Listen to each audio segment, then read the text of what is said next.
দন্তন্য আর মূর্ধন্য নিয়ে আমাদের ভীষণ অসুবিধে হয়।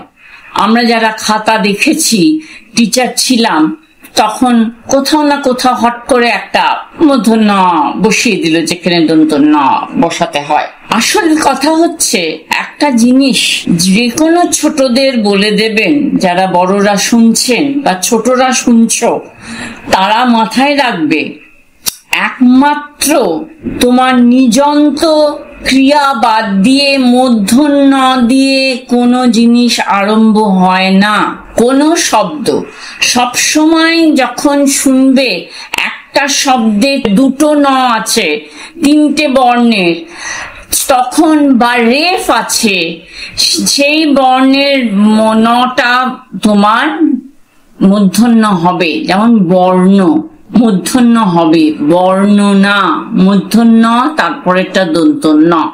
কিন্তু আগেকার দিনে ঝর্ণা বানানটাও লেখা হতো ঝ মূর্ধন্য নয় রেফ। কিন্তু আমাদের অনেক বানান সংস্করণের পরে দেখা গেছে যে ঝর্ণা এখন লেখা হয় ঝ বয়শূন্য র দন্তন্নয় আকার। কেউ কিন্তু মূর্ধন্যয় আকার বা দন্তন্নয় রেফ আকার দেবে না।